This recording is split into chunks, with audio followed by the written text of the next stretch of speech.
ምሳሌስ እንጃ እንዴ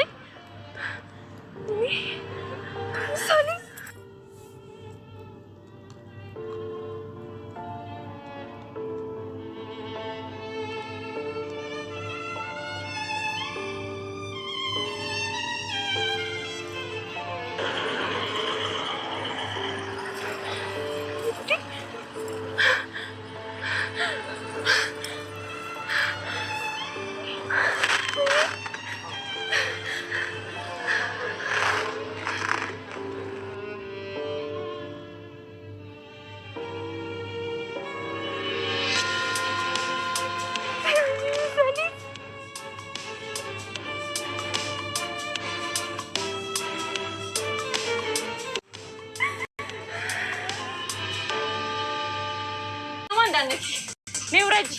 ውረጅና ዝጋታይና ድፍረትን ይወልዳል። እሱም ሰው እኔም ሰው ወይ ይገለኛል ወይ ይገለዋል። እንዴ ቆይ ከዚህ በኋላ እንደዚህም አይሆንም። እሱ አሳዳጅ እኔ ተሳዳጅ ሆኜ አንኖርም። አንቺ ምንድነው እንደዚህ ያማረብሽ? ከቡራ ጋር የሆነ ነገር ጀምራችሁ ነበር እንዴ? አትጫማለቂ እሺ። ጋሼ እንደዚህ አይነት ነገር አያደርግም። ምን ደህና አይደለም ትይኛለሽ? አንቺ ብቻ ሳትሆኚ በዙሪያሽ ያሉ ሰዎች ምን ጉር ናችሁ? እንዴ ቆይ ድድብናን እንደ ቫይረስ ታስተላልፊያለሽ እንዴ? አልገባኝም። ድሮስ መቼ ይገባሻል? ቢገባሽማ የሁሉ ነገር አይፈጠርም ነበር።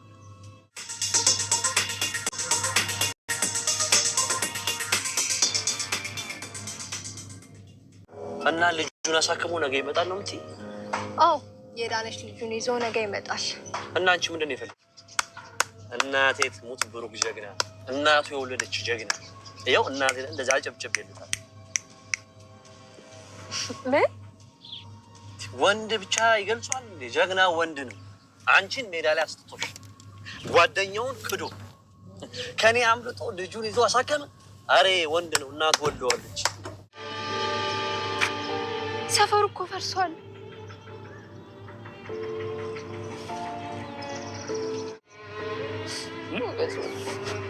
እንዴ ማንሽ ነው?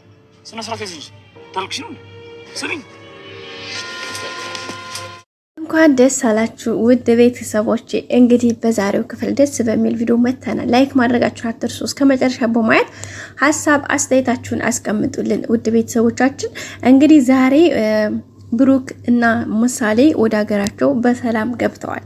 እንግዲህ ዛሬ እንዳያችሁት መጨረሻው ክፍል ብሩክ ብቻውን ነው የመጣው እና ብዙ ሰው ምሳሌ መሞት የለባትም እያልን ነው ሁላችንም። ግን አልሞተችም። እንዴት እንደው ታውቃላችሁ?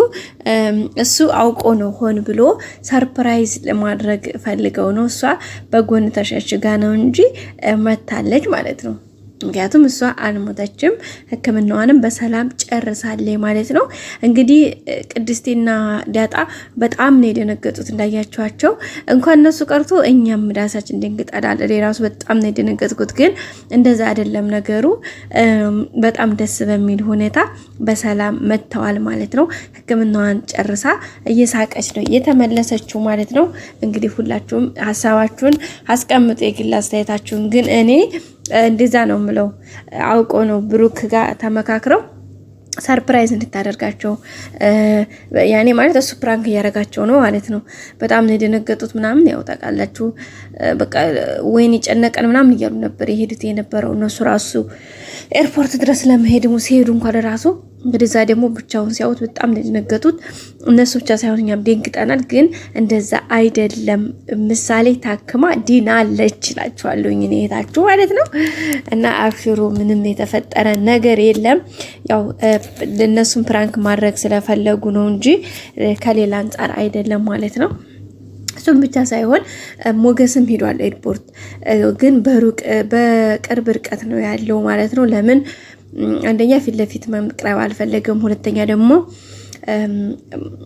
አንደኛ ያው እንዳኮረፈ ነው ሞገስ ቅር ስላለው ማለት ነው። ሁለተኛ ደግሞ እንዳያችኋት ሉላ አይ ሂደህ በቃ ምንም ይሁን ምን ደስታው ሊያበላሽበት ይችላል ያ ሰውዬ። ስለዚህ ከዝና ይህን ሁሉ ፕሮሰስ ሂዶ በመጨረሻው ሰዓት ምንም ነገር ቢሆን አንተ ራስ ጸጸቱን አትችለውም፣ ስለዚህ መሄድ አለብህ ስትለው ነው እንግዲህ በፊት ዳጣን ሂድ እንኳን ብትለውም ቢብሎ ሲያበቃ እንግዲህ ሂዷል ማለት ነው። ሄዶ ግን ፊት ለፊት አይደለም የሚቀመጠው፣ እሱ በጎን ነው እንግዲህ በጎን በእርግጠኝነት እዛ ሲጠብቅ ማህሌትና ዝና ደግሞ በሌላ በኩል ሂደዋል።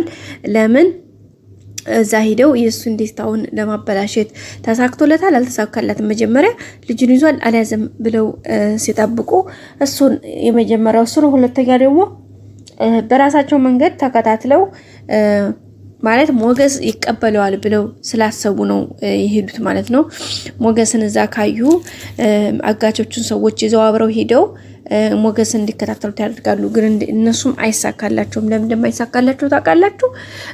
አንደኛ ሞገስ ተሸሽጎ ነው ያለው እና ብሩኬ ጋር ፊት ለፊት አይደለም የሚቀርበው ማለት ነው። ሁለተኛ ሞገስ እነ ዝናንና እነ ማህሌትን ያያቸዋል። እነ ብሩክ አሁን ብዙ ትዝ አይላቸውም። እንግዲህ አሁን እነ ዳጣ ደንግጠዋል ምናምን፣ ግን ምሳሌ ተክማ ስለመጣች አሁን እነሱ በደስታ ነው የሚፍነሸነሹት። ሌላ ሰው አይታያቸውም። ሞገስ ግን ሌላ ስርፋ ስለተሸሸገ በደንብ ያያቸዋል ማለት ነው። ገባችሁ? ስለዚህ እሱ ራሱ አሪፍ ነው። ደውሎ አቅጣጫ ቀይረው እንዲሄዱ በቃ እንዲጠፏቸው ምናምን ያደርጋል። ከዛ ሞገስ በጎን ይሄዳል ማለት ነው። ከዛ በኋላ እንግዲህ እግዚአብሔር ይመስገን ብሩኬ ልጁን አሳክሞ ከመጣ እንግዲህ ከሞገስ ጎን የማይቆምበት ምንም ምክንያት የለውም። እንግዲህ እንደመጣ አሁን ደግሞ ተቀብለው ቤታቸው ከገቡ በኋላ ዳጣ እንግዲህ የገብታ ይቅርታ ታባብላቸዋለች ማለት ነው። ሲቀጥል ደግሞ ብሩክ ራሱ ተንበርክኮ ነው ይቅርታ የሚጠይቀው።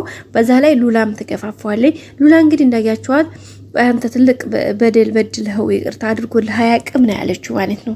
እንግዲህ ታውቃላችሁ አይደለ ሞገስ የብሩክን ሚስት እንግዲህ ሚስቱን ይዞበት እንኳን በቃ ይቅርታ ሲለው ይቅርታ አድርጎለታል ታውቃላችሁ።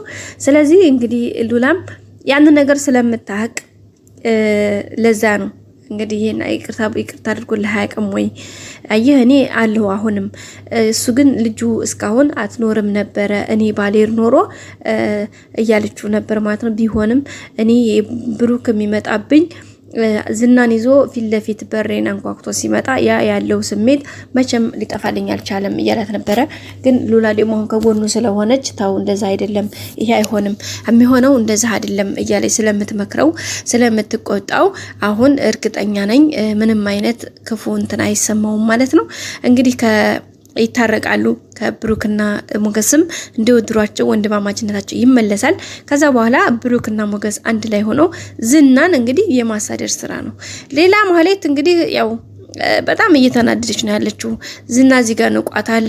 በሴትነቷ ልታባብል እናንተ ልትል ብትሞክርም ሊሳካላት አልቻለም። ሁለተኛ ደግሞ እንግዲህ የላኩት ሰው ሞገስን ተከታትለህ እንትን በል መግቢያውን ብለው የላኩት ሰው ተጠርጥረው ይዞት ስልኩንም ቀምቶታል ሞገስ። ከዛም እንግዲህ መቶታል። ልጁ ሆስፒታል ገብቷል ኦልሬዲ። በዛም እንግዲህ ዝና በጣም ነው የተናደደው።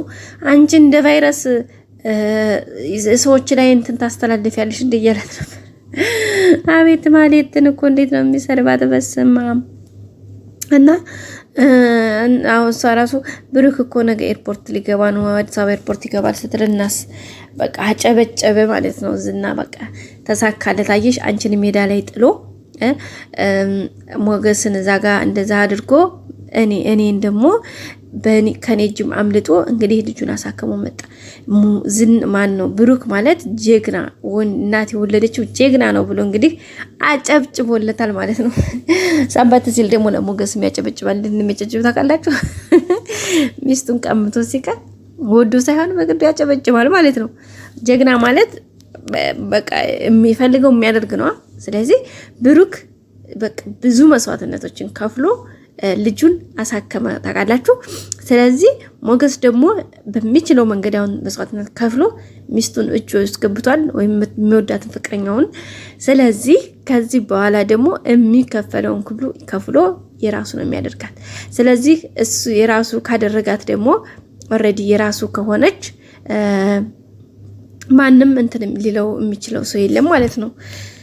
ማለት ማንም አይናገረውም። ማንም እንትን የሚለው ሰው የለም ማለት በቃ አሸናፊ ነው። ስለዚህ ሞገስንም ደግሞ ቀጣይ ዙር ያጨበጭብለታል ማለት ነው አቶ ዝና። እንግዲህ በጣም ደስ የሚል ነው። ሌላው ዳጣ እንግዲህ እንትን እያለች ነው፣ ቤተሰቦቿን በማፈላለግ ናት። ያው ነገሮች ትንሽ ውስብስብ ብለውባታል። እንግዲህ በባለፈው ሂደው ያገኙት ቤት የነበረው እንግዲህ ዛሬ ደግሞ ተመልሰው ሲሄዱ በልማት ፈርሷል። እንግዲህ የአዲስ አበባ ቤት እንደምታውቁት የሳምንቱ ለሳምንት አይገኝም አይደል? ልማት የሚባል ነገር ያው አዲስ አበባ ብቻ አይደለም በሀገራችን ክፍለ ከተሞች ላይም ይሄ ነገር በጣም እንትን ያለ ነውና እንግዲህ በሱ ምክንያት ቤቱ ፈርሷል እና በጣም ነው የተናደደችው፣ ስሜታዊ የሆነችው የነበረው።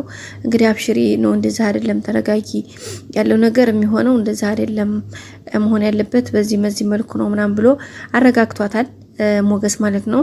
እሷ በጣም ነው ስሜታዊ የሆነችው የተናደደችው። በቃ በሰስፔንስ ሆና አሁን እየጠበቀች ነው። ውስጧ ብዙ ነገሮችን ተስፋ አድርጋ እየጠበቀች ያለችው ግን ነገሮች ትንሽ ቻሌንጅ አድርገዋታል። እሱም ደግሞ በቅርብ እንደሚሳካላት አንጠራጠርም ማለት ነው። ሌላ ቅድስቴ እንግዲህ ፏፈሽ ብላ ማለት ነው። ሌላ ቁንጅናዋን በደንብ እንትን እያለች ነው። ከዛ ሲቀጥል ደግሞ እንግዲህ ዳንስ እየተለማመደች ነው። ዘመናዊ ዳንስ ነው። ባለፈው እዛ ሆቴል ሄዳ አይታ ያለ እንግዲህ እሱን እየተለማመደች ትገኛለች ማለት ነው። ምክንያቱም እንትን ለማለት ማለት ራሷን እንትን ለማድረግ